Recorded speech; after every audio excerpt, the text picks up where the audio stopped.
Vamos a seguir.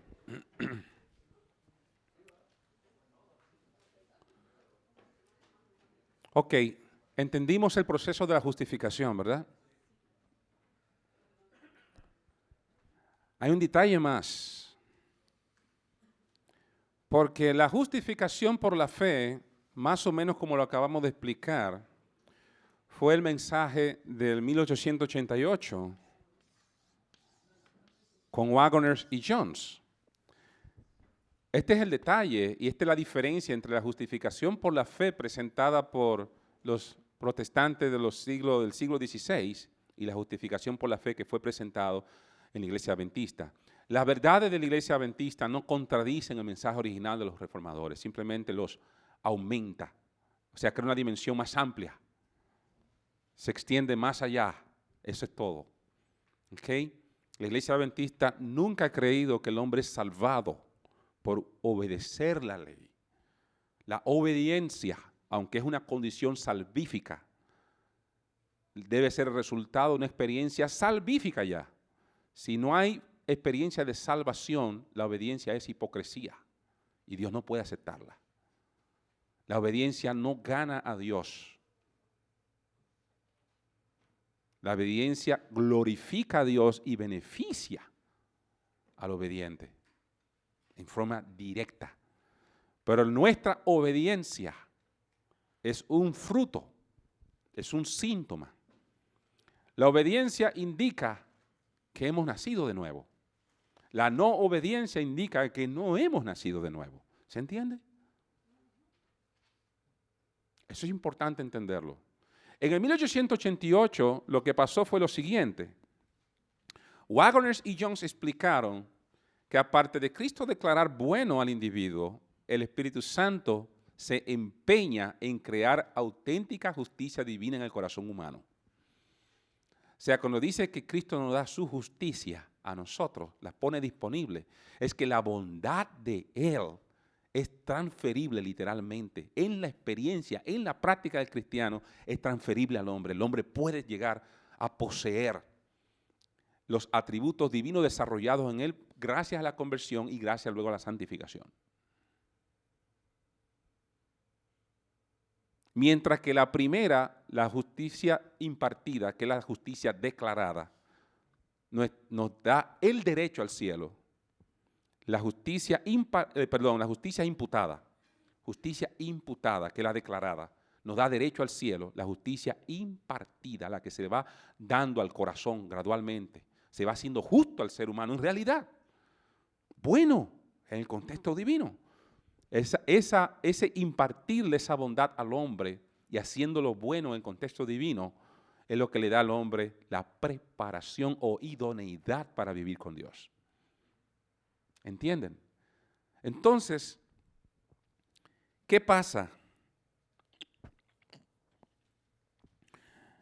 ¿Cómo se relaciona con ese mensaje? Porque la sierva del Señor dice, y esto lo vamos a ver ahorita en la parte escatológica, que este mensaje es el mensaje del tercer ángel.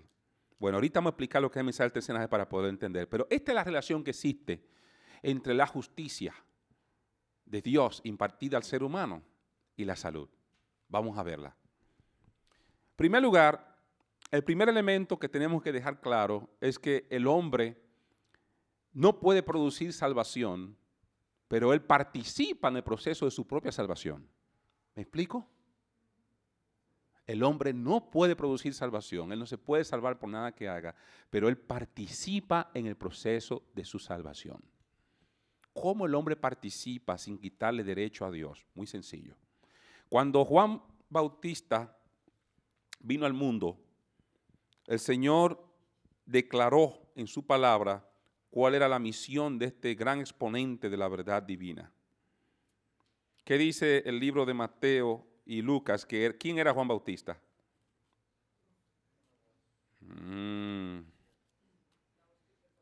¿Quién fue que dijo eso? Exacto. Era la voz en el desierto que preparaba el camino. Es más todavía más que eso, porque él era la voz. Pero la voz en el desierto lo que decía es, preparad el camino para que Jehová se manifieste y se manifestará su gloria. Sea todo valle alzado y todo monte allanado, y la gloria de Jehová se manifestará. Wow, ¿saben qué consistía esa declaración? Eso es arrancado de una metáfora basado en algo que sucedía en el tiempo antiguo con los reyes. Cuando un rey iba a visitar una comarca distante de su región y los habitantes de esa región sabían que el rey venía, en su gozo de ver llegar al rey, que era la gloria del país, la gloria de su país era el rey, era lo máximo. El gozo de querer ver al rey los llevaba a ellos a hacer todo preparativo para atraer la visita del rey. Ellos querían que esa visita fuera agradable en todo el sentido, para que el rey se sintiera tentado a regresar otra vez a ese lugar, porque era una honra ver al rey llegar allí.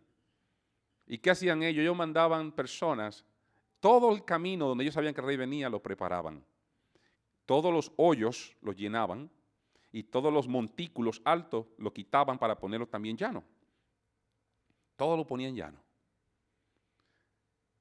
De manera que el rey no tuviera una mala experiencia, en mitad del camino se devolviera, porque el camino, cuando el pueblo no preparaba el camino, le estaba diciendo al rey que no era bienvenido.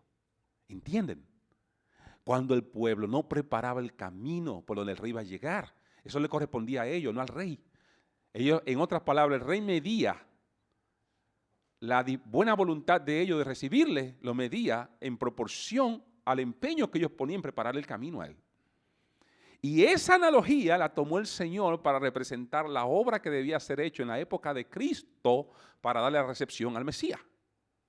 El mensaje del Bautista era un llamado a la preparación del corazón. Por eso decía que era como un hacha puesta en la raíz, porque era un llamado a cortar con aquellas cosas que podían bloquear la percepción espiritual de la misión del Mesías.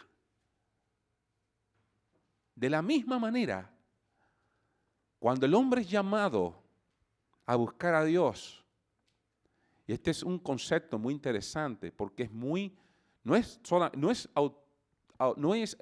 exclusivo de la iglesia adventista, nosotros lo hemos heredado, pero generalmente en las iglesias que no son adventistas, que son protestantes, este concepto no se predica porque se asume que la obra de la gracia y la fe, como son foráneas al hombre, es todo lo que el hombre necesita. Y el concepto de cooperación con Dios no se explota. Y ahora ir a donde Charles Finney discrepaba de todos los demás reformadores de su época. Él decía, Dios dice limpiad el corazón. Dios no puede llamarnos a limpiar el corazón si fuese imposible limpiar el corazón. Lo que quiere decir no es que el hombre tiene poder de limpiar el corazón, pero el hombre puede eliminar todo lo que ensucia el corazón. Y ese es un ejercicio de voluntad. Y es basado en fe también. Para que la gloria de Dios se manifieste en el corazón, trayendo compungimiento y trayendo revelación de Cristo, el hombre es llamado y Dios apela a la conciencia del hombre para que remueva todo obstáculo que impide el derramamiento de la bendición espiritual en el alma. ¿Entienden? Luego, cuando somos convertidos, Dios pide mayor cooperación, porque ahora Dios pide que se remueva todo obstáculo que impide el crecimiento natural de la semilla divina implantada en el alma, que es el crecimiento que va a venir. Cuando tú naces de nuevo, la semilla de la verdad que entró a tu alma germinó, produjo vida, germinó.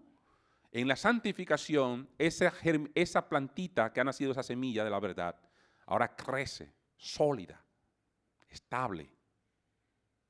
La santificación es un fruto natural de la conversión. No hay que empujarla. Ella va sola. Lo único es que el hombre es llamado a cooperar de manera más inteligente. Porque una vez el hombre es convertido, comienza una guerra diferente. El hombre comienza a tener guerra porque Satanás, el primer intento de Satanás es eliminar la conversión. Es llevar al individuo otra vez a estar inconverso.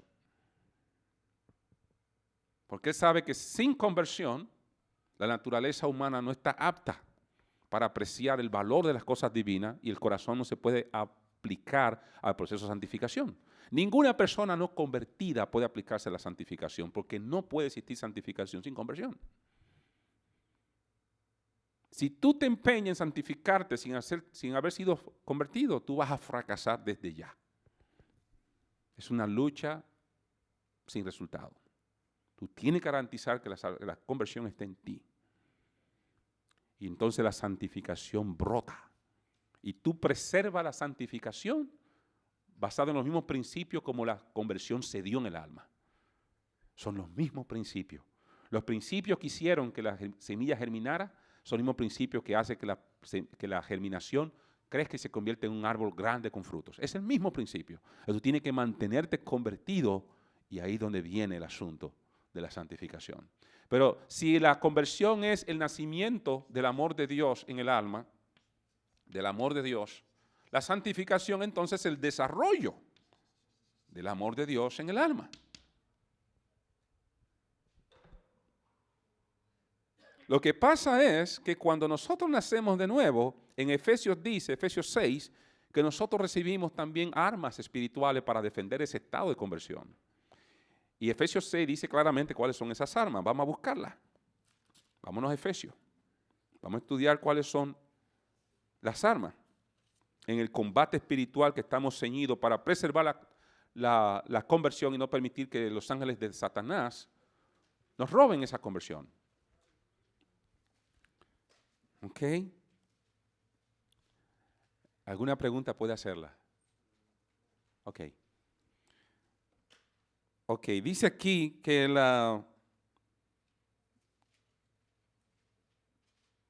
dice aquí en el versículo 3, interesante, por tanto, tomad toda la armadura de Dios para que podáis resistir en el día malo y habiendo acabado todo, quedar firmes. En otras palabras, la armadura de Dios es para que nos mantengamos firmes en la experiencia de la conversión, para que no caigamos de esa experiencia. Ese es el propósito de la armadura. ¿Cuáles son las herramientas, cuáles son las armas de esa armadura? Aquí está. Yo no la voy a leer toda, solamente voy a decirlo una por una. Dice que la verdad es la primera arma. Luego dice que la justicia, ya saben lo que es justicia, ¿verdad? La justicia. Y luego sigue el evangelio de la paz. La paz. Ay, hermano, yo le voy a decir a ustedes ahora mismo. Dice entonces tomar el escudo de la fe. ¿Y qué más? La seguridad de la salvación. Seguridad de la salvación. ¿Qué más? Y luego viene la espada, que es la palabra. Y luego sigue la oración. Ok, esta es la manera como el judío piensa. El judío piensa al revés. No como nosotros pensamos. Cuando el judío cita algo de último, eso de último es lo que tiene más importancia. ¿Sabían eso? Ok, miren lo que sucede. El fundamento de todo es la palabra, la oración, ¿verdad? Y todo eso se construye arriba. Entonces, la verdad viene después justicia, paz y fe. En otras palabras, ¿cuáles son los frutos del Espíritu que están en Gálatas?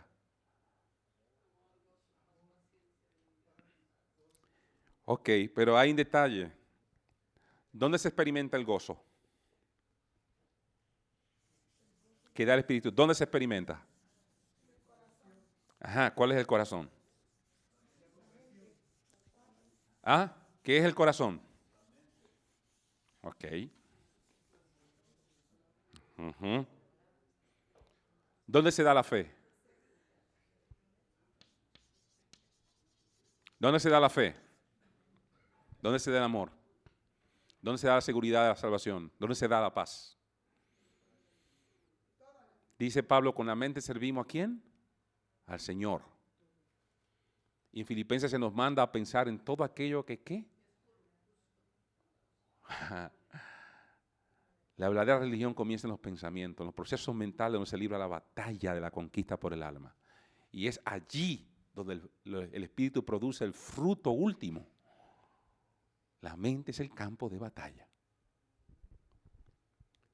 La mente es un órgano. ¿Qué es la mente? Yo lo dije ahorita.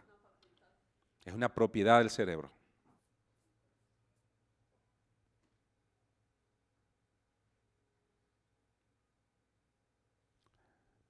¿Cuáles son las facultades de la mente?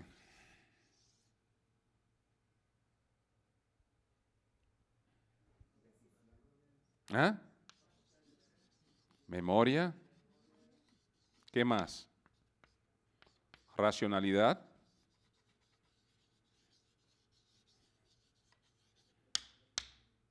Intelectualidad. Son dos cosas diferentes.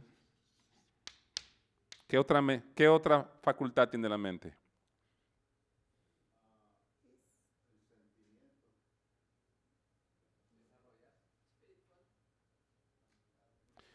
Bueno, ahí es que se da, sí, en la mente reside, en la mente a través de la mente se producen y se canalizan las emociones. ¿Ok? Pero también la mente es el canal para las percepciones espirituales. ¿Entendimos? Ok. Si los frutos del Espíritu se dan en la mente,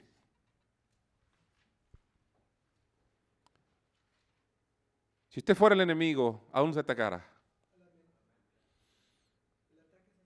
Ok, la mente no es un órgano, pero la mente reside en un órgano. ¿Cuál es ese órgano? Ok. Ahora ustedes van a entender a tercera de Juan 2. Vayan conmigo. Vamos a analizar eso bien, hermanos. Tercera de Juan 2. Amado, ¿qué es lo primero que Dios le dice al hombre? Amado, yo no te impongo nada de estas cosas. Amado, es por interés a ti que te voy a hablar de la reforma por salud. Amado, significa, yo no soy el que sufro al violar la ley porque yo no violo ley. Tú violas ley, tú eres el que sufre. A mí no me da artritis, a ti sí. A mí no me da cáncer, a ti sí. A mí no me da lupus, a ti sí. A mí no se me acorta la vida porque yo soy eterno, a ti sí. A mí no se me atrofia la percepción y las áreas de mi cerebro donde están las percepciones espirituales, a ti sí. Amado, no es el látigo, es mi amor lo que te impele a entender que la salud, y voy a seguir con el texto, deseo que prosperes en cuántas cosas y tengas salud, así como salud, así como prospera ¿qué? O sea, ahí está aludiendo a la parte espiritual, lógico, ¿verdad? ¿Tú entiendes lo que significa la palabra así como en su correcta aplicación gramatical? ¿Qué es así como? Si yo te digo a ti, no, escuchen bien, si yo le digo a ustedes, yo quiero que me respetes así como respetas a tu padre.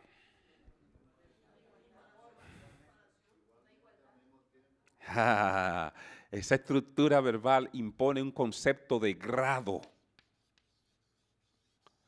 Si tú respetas a tu padre del grado 0 hasta el grado 10 como lo máximo y el grado 0 como los menos, si tú respetas a tu padre al 10, y cuando yo digo así como, estoy pidiendo que me dé el mismo día a mí. Eso es lo que significa.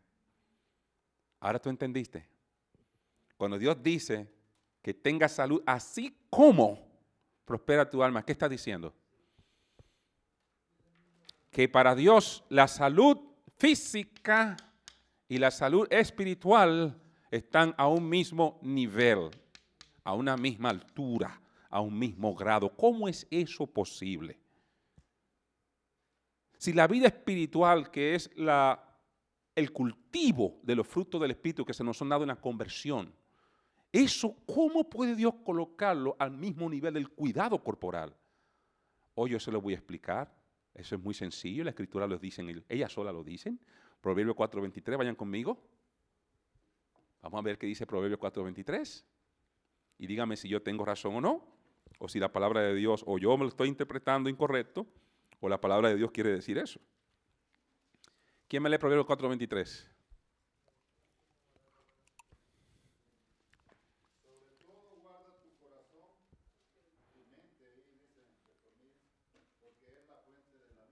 Ajá. Mis hermanos, vamos a analizar ese texto. Si hay algo que tú vas a proteger bien, es lo que está diciendo la Escritura, vas a proteger el corazón, porque de él emana la vida. Pero ahí tenemos un problema con ese texto. Y déjenme analizárselo. En hebreo, la palabra corazón ahí no existe.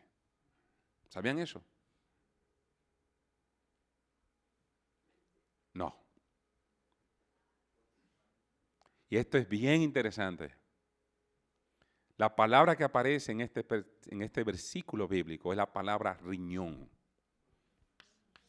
Ahora déjenme explicarle, no se angustien, espérense. ¿Por qué riñón?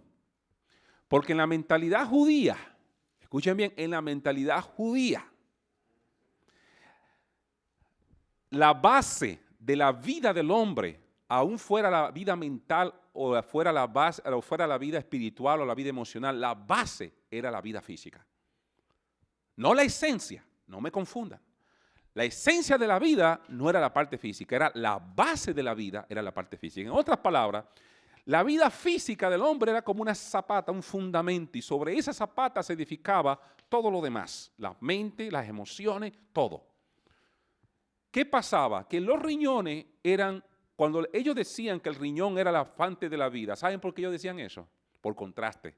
Porque la gente cuando morían en su época, en esa época cuando se dijo eso, la gente moría del riñón. Y se pensaba que el riñón era el órgano dominante de todo el sistema que podía paralizar el sistema y llevar al cuerpo a la muerte. Por lo tanto, todas las demás áreas, mente, espíritu, todo lo demás cesaba también.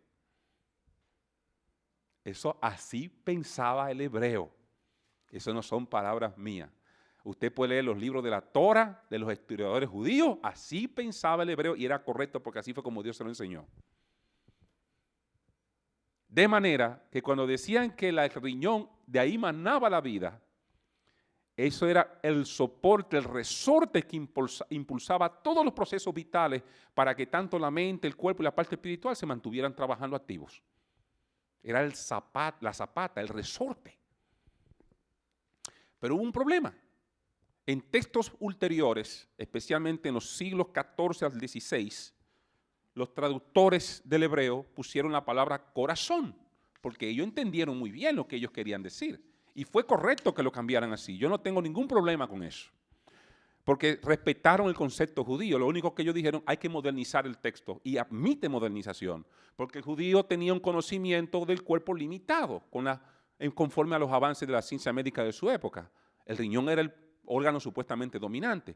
Luego, en esa época, ellos entendieron que era el corazón el dominante porque impulsaba la sangre. Y era quien, si se detenía él, todo cesaba. ¿Se entiende? Ahora hay que volver a traducir ese texto, porque según la ciencia moderna se sabe que ni el riñón ni el corazón es la fuente, no es el órgano que propulsa vida. Se sabe que el cerebro, ya se ha descubierto que el cerebro está dividido en zonas que dominan el ámbito físico del hombre, zonas que dominan el ámbito mental, psicológico, y zonas que dominan el ámbito emocional, zonas que dominan el ámbito intelectual, zonas que dominan el ámbito espiritual del ser humano. Ya eso no es un secreto, ya es un hecho demostrado y comprobado. La zona que domina la audición del cerebro está localizada justamente aquí. La zona que domina la visión está aquí justamente en el cerebro, esa área, ahí mismo, en el occipital. La zona que domina el movimiento de músculos, la salud de órganos que reciben las corrientes eléctricas del cerebro para mantener el flujo y la integridad del flujo vital en ese órgano. Todo eso tiene zonas asignadas en el cerebro. Ya se ha descubierto que hay zonas en el cerebro asignadas a la memoria a largo plazo y otras zonas para la memoria a corto plazo. Ya se sabe también, y esto en los últimos 11 años, hay un equipo de científicos, algunos ateos, otros agnósticos y otros completamente creyentes que se han reunido en Australia y tienen un instituto que ha investigado el cerebro para descubrir la zona, a ver si el hombre por genética recibe una zona que le lleva a él a buscar a Dios o no. Y salió ese reporte en la revista Nature, precioso reporte, yo me gocé en ese reporte. Porque ese reporte, aunque fue hecho por científicos que no creían en Dios, glorificaba a Dios. Ellos descubrieron que en la zona temporoparietal del cerebro, que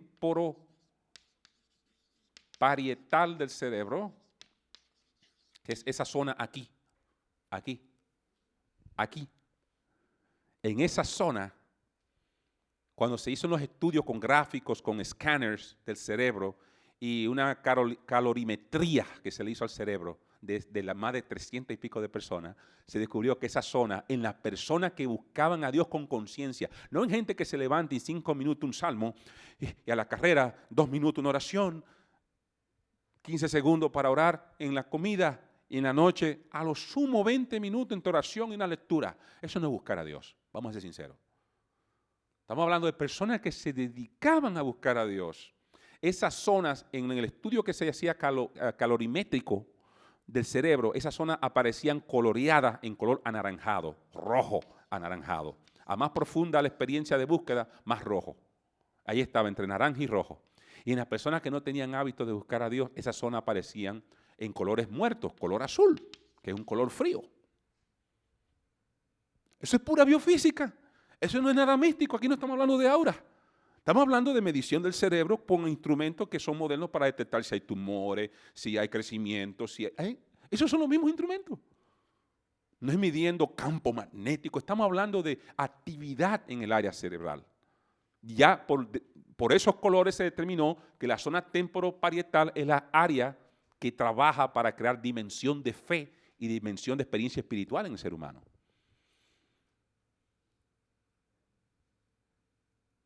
Sobre toda cosa guardada, mis hermanos, guarda tu cerebro, porque de él mana la vida. En el cerebro se conjugan todas las actividades sensoriales, extrasensoriales, físicas, emocionales del ser humano y espirituales también. Todo está allí. Esa cajita lo tiene todo. ¿Se entiende ahora? Si lo quieren poner de otra manera, para hacerlo menos complejo, vamos a ponerlo así. Y esto es importante entenderlo porque el Espíritu Santo se comunica con el hombre a través del cerebro. ¿Estamos de acuerdo en eso? ¿Ok? La comunicación entre el Dios y el hombre no es una comunicación milagrosa, aunque es un milagro el hecho nada más que Él se fije en nosotros en la condición pecaminosa. Pero no es por acto de un milagro sobrenatural que el Espíritu Santo se comunica con nosotros. Él es una persona real y se comunica con el hombre a través de lo único medio que existe para comunicarse con el ser humano. Y son los órganos sensoriales del cerebro. Entonces, pongámoslo así, el cerebro es una antena. Ahora imagínense que usted tiene una antena de recepción vía satélite para el televisor de su casa. Y la antena se le oxidan los cables. Y los pajaritos le ponen cositas en 5 años. Dígame, ¿cómo es la recepción de la imagen? ¿Cómo es? Distorsionada es mala. ¿Me entienden ya? Ya ustedes entienden el fenómeno. Ahora hay otro detalle. En el cerebro está otro aspecto. Cuando Dios te llama a ti a arrepentirte y a reconocer tus pecados, ¿sabes por qué vía lo hace? Él apela a un aspecto que se llama el aspecto concienzo moral del individuo. ¿Qué es la moral? ¿Qué es la moral? ¿Quieren que le digan lo que es moral? Es la capacidad del ser humano, escúchenme, moral es la capacidad del ser humano de distinguir entre el bien y el mal y decidirse a favor de lo bueno. Eso es moral. Si solamente yo lo dejara con entender el bien y el mal, eso se llama percepción espiritual. Percepción espiritual es lo que te permite a ti discernir entre el bien y el mal. Pero la moral te permite poner esa percepción espiritual a favor del bien. Ahora, en el cerebro, lo que acciona la moral físicamente es una sección del cerebro que trabaja con la voluntad. Sin voluntad, la moral no puede ser aplicada en términos positivos a favor del sujeto. Y en el cerebro hay una zona que se llama el lóbulo frontal. Lóbulo frontal. Y esa zona que está en la frente, aquí, es la que domina exactamente la capacidad de la persona ejercer el juicio crítico, decidirse a favor de su conciencia o no. ¿Tú me estás entendiendo por dónde vamos? Ahora tú entiendes lo que pasó en el libro de Levítico capítulo 10. Marquen eso y estudien en su casa. Levítico 10 traza la experiencia que tuvieron los hijos de Aarón cuando fueron y se presentaron bebidos, embriagados al templo del Señor. ¿Qué pasó en esa experiencia? ¿Qué ofrecieron ellos? ¿Y qué pasó cuando ofrecieron fuego extraño? La Santa Shekinah, ¿qué hizo? Se convirtió en una gloria inmensa. ¿Qué hizo esa gloria? Bueno, en hebreo dice que los hizo polvo. Y dice los recogieron, en hebreo dice lo barrieron. Lo barrieron. ¿Qué tan grande, exacto, fueron incinerados? ¿Qué tan grande fue lo que ellos hicieron que merecieron esa reprensión tan tremenda de parte del Señor? ¿Quieren saber qué fue lo que pasó? Vamos a Levítico 10. Nada más es un texto que voy a leerle. Vamos a ver qué fue lo que pasó allí. ¿Ah?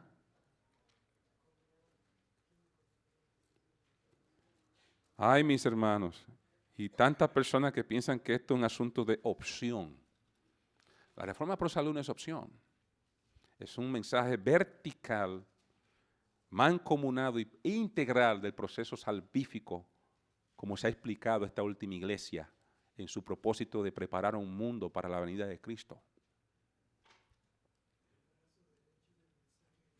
Claro, pero tú no puedes saber ni cómo usar el brazo derecho si tú no conoces qué es el cuerpo. Si es el cuerpo el mensaje del tercer ángel y tú no lo entiendes, el brazo derecho tú nunca tampoco lo vas a saber aplicar sin irte de un extremo al otro. Entonces tienes que conocer el cuerpo. Y el cuerpo es esto que explicamos de la justicia de Cristo, disponible para sustituir la justicia del pecador en los libros del cielo y administrada a la vida del pecador para hacerlo auténticamente bueno en el contexto espiritual. O sea, Cristo no solamente se conforma con perdonarnos, el Evangelio va más allá del perdón. Es calificarnos para una vida ulterior en comunión con Dios cara a cara. Ese es el Evangelio. No es otra cosa. Levítico 10 dice aquí claramente. Sí, en el versículo 9 en adelante. Dios impidió a Aarón que saliera del santuario cuando él mató a sus hijos. Y cuando él se le apareció, le dijo, ni tú ni tus hijos beberéis vino ni sidra cuando vayáis a entrar en la tienda de la reunión, no sea que muráis. Decreto perpetuo por todas vuestras generaciones. ¿Para qué? ¿Ah? ¿Entre qué cosas? Bueno, yo le voy a decir como dice mi Biblia, escúchenlo bien. Para que podáis discernir entre lo santo y lo profano, entre lo puro y lo impuro, en otra palabra, entre lo bueno y lo malo, entre lo que edifica y lo que degrada, entre lo que produce vida y lo que produce muerte, entre lo que yo estimo de gran valor y lo que estimo de escaso valor. ¿Y qué más? Y para que podáis enseñar a los israelitas todos los preceptos que el Señor os ha dicho por medio de Moisés. En otra palabra, si la mente no está en condiciones de discernir entre el bien y el mal mediante una administración sabia, juiciosa, contemporofisiológica, y en todo el contexto que se pueda decir de la palabra que implica responsabilidad personal a conciencia, la persona no está calificada para enseñar la verdad. Una persona que no cuide su cerebro, que es la antena divina, que no se empeñe en entender cómo librar al organismo de las impurezas y las condiciones antihigiénicas que pueden bloquear la capacidad de percepción espiritual, esa persona no está autorizada por el cielo para tomar la palabra como instrumento de salvación a favor de otro. No puede. El cielo lo desautoriza. Eso lo dice la Escritura en este texto y la sierva del Señor lo dice en detalle amplio. No puede. Cuando ustedes vayan a sus respectivas iglesias, en calidad de lo que ustedes vayan a hacer, obreros bíblicos, pastores, lo que sea, llévense esto en su mente. Si usted quiere estar calificado, empeñense en estudiar cómo mantener esta maquinaria impoluta. 1 Tesalonicenses 5:23, ¿quién me lo lee? Rápido. 23. ¿Qué dice? ¿Alguien me lo lea en voz alta, por favor? ¿Qué dice el texto?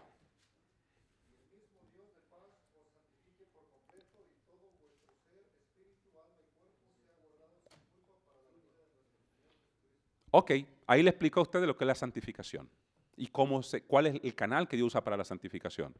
La santificación es por parte o completa. Tú puedes santificar la lengua y el estómago estar impío. Así que dice. Tú puedes ser santo de mente e impío de cuerpo. Eso es lo que dice el texto.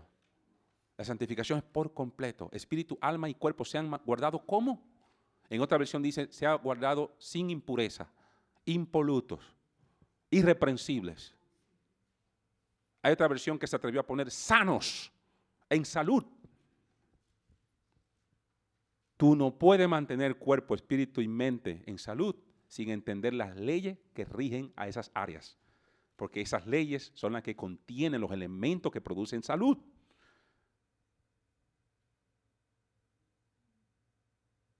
¿Entienden?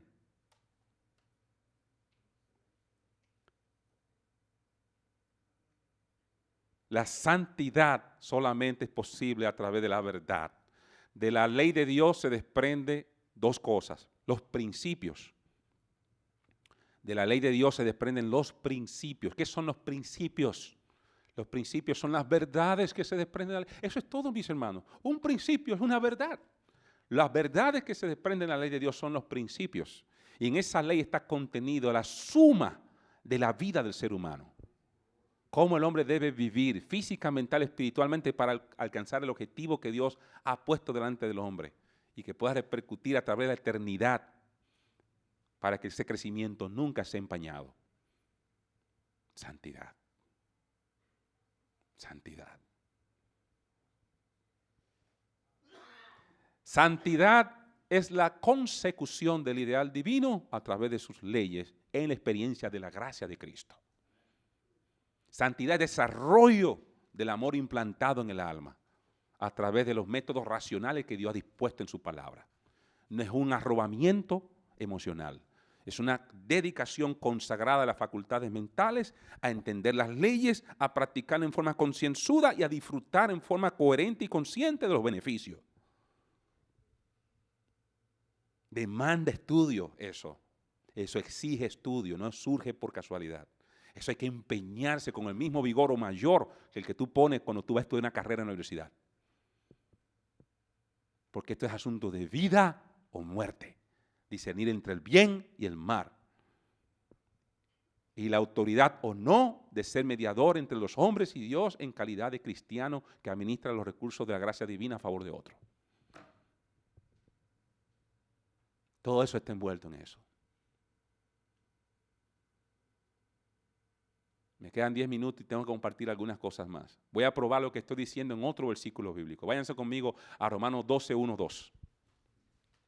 Romanos 12, 1, 2. ¿Qué dice Romanos 12, 1, 2? Alguien me lee el 1 y después otra persona que me agarre el 2 y me lo lea.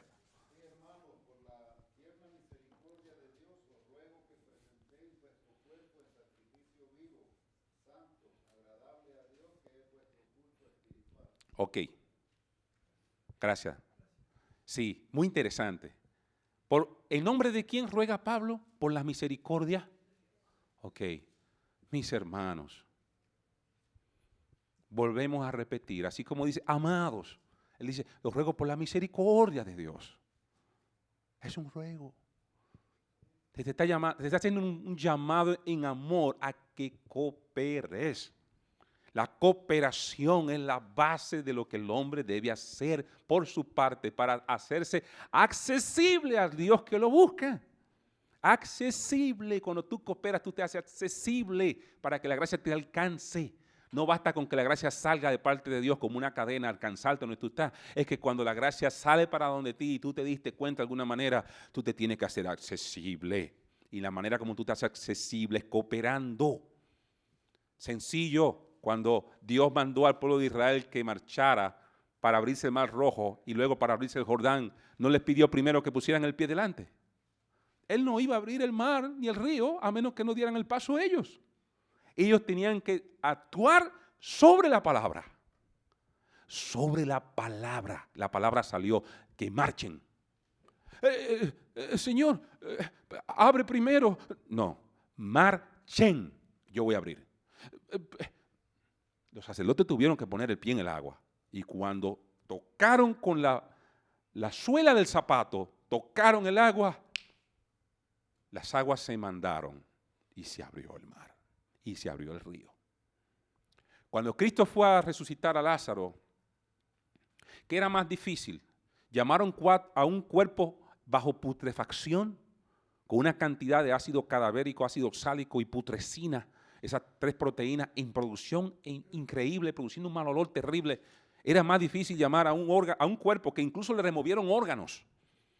Llamar ese cuerpo a la vida era más difícil que decirle a las piedras que se quitara. ¿Sí o no?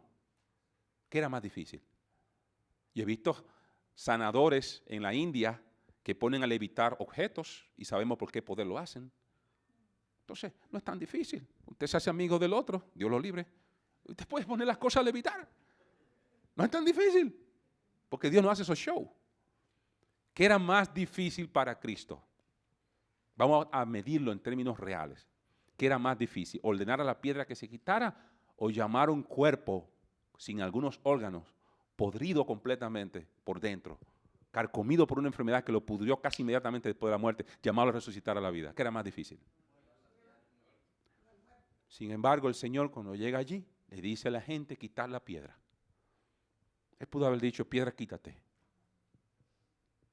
Dios no hace por el hombre lo que le cuesta, lo que tiene el hombre que hacer. El hombre tiene una parte que hacer. Dice que labremos nuestra salvación ¿con qué? Hoy no que no nos podemos salvar nosotros mismos, es cierto. Pero dice, obrad vuestra salvación. En otras palabras, coopera inteligentemente con los agentes divinos para que esa salvación se pueda efectuar en forma real en ti. Coopera. Obra tu propia salvación con temor y temblor. Y luego que Lázaro resucita, quítenle la venda. El Señor pudo haber dicho, quítate. Y toda la venda se hubiese quitado solita. Pero no lo hizo. Cuando los discípulos estaban pescando en el mar, no habían pescado un día entero. El Señor les dijo, echad la red. Si no hubieran echado la red, no hubieran cosechado pescado. ¿Sí o no? Hermano, decídete a vivir los principios de salud. Tú no vas a cosechar regeneración, que es lo que el Evangelio promueve, si tú no practicas estos principios, ni los entiendes, ni los estudias. En los principios pro salud están garantizados que los medios por el cual la mente y el alma se pueden desarrollar sean asegurados en forma cualitativa. Esos medios son asegurados a través de la salud. Se nos promete. Escuchen esto. Romanos 12:1, presentar el sacrificio vivo, el cuerpo a Dios. ¿Verdad? Y ofrecerle a Dios el cuerpo en sacrificio vivo significa entregarle a Dios el cuerpo administrado y cuidado bajo los requisitos y requerimientos divinos en el Génesis, como lo estudiamos ayer, y no bajo las costumbres del mundo. Eso es lo que significa presentar el sacrificio vivo, el cuerpo a Dios. Y dice que ese acto de presentar el cuerpo en esas condiciones es lo que se llama un culto racional, porque el culto a Dios nunca debe ser espiritual, emocional. Las emociones pueden estar envueltas por las bendiciones que uno recibe, uno se siente emocionado, pero el culto a Dios es racional, demanda ejercicio de la mente y del intelecto. Las emociones no pueden usurpar el papel de la mente y el intelecto. No puede esterilizar esas funciones intelectuales. Y es intelectual y racional el culto a Dios cuando tú te dedicas a escarbar para entender cómo presentar esta maquinaria viva en buen estado a Dios. Tú tienes que estudiar. Tú tienes que fajarte a buscar y entender y poner en práctica día tras día para ver resultados y medir el resultado y escribir tu diario cómo vas avanzando, cómo te desintoxicaste, cómo perdiste cuerpo, peso, cómo comenzaste a hacer cambios y cómo eso impactó ciertas áreas. La salud no es estática. La Asociación Mundial de la Salud dice, ¿saben cómo define la palabra salud? Aquí la tengo porque la copié. Dice aquí, salud es un estado de completo bienestar físico, mental y social, y yo añado espiritual, y no meramente la ausencia de enfermedad. La salud no es solamente ausencia de enfermedad, es un estado de completo bienestar. Pero ese bienestar no es estático, es creciente. Pero para que crezca, tú tienes que estar en práctica constante de los principios de la salud. Tú estás supuesto a tener una mente mejor de aquí a 10 años practicando los principios que ahora mismo. Y cuando llegue esos 10 años, te estás supuesto a tener una mente todavía mejor, unos cuantos años más siguiendo practicando los principios. Ahora bien, versículo 2 de Romanos 12, ¿quién me lo lee?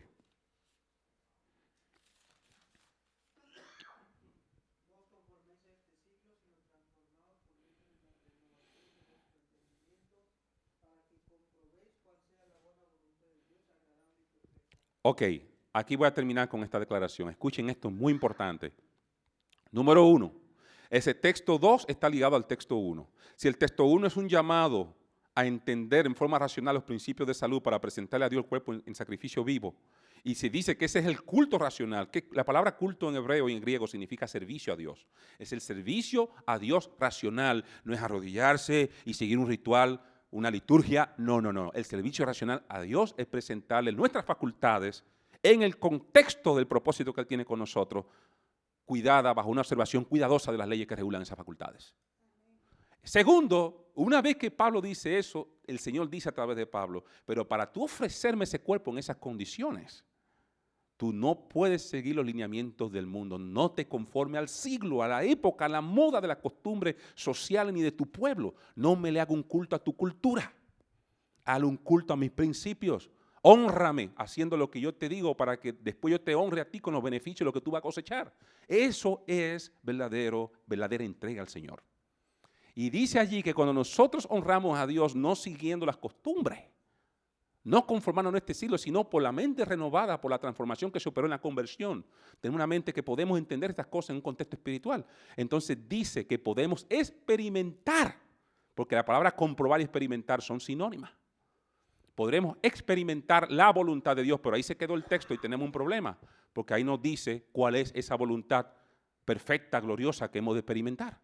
Pero yo lo descubrí, está en 1 Tesalonicenses 4:3. Y ahí terminamos, nos falta 1 minuto y medio. ¿Cuál es esa voluntad que hemos de experimentar una vez le ofrezcamos a Dios nuestras facultades sometidas a las leyes que regulan esas facultades? ¿Cuál es? 1 Tesalonicenses 4:3, ¿qué dice? Oh, gracias. ¿Ok? ¿Cuál es la voluntad de Dios? Entonces, ¿cuál es la voluntad que hemos de experimentar una vez sometido el cuerpo a los principios del cuidado para que se preserven las facultades mentales y espirituales? ¿Cuál va a ser el resultado de observar esos principios? ¿Cuál es la voluntad que hemos de experimentar? ¿La qué? ¿Usted piensa que fue forzado ese texto? ¿Usted piensa que yo lo forcé el texto?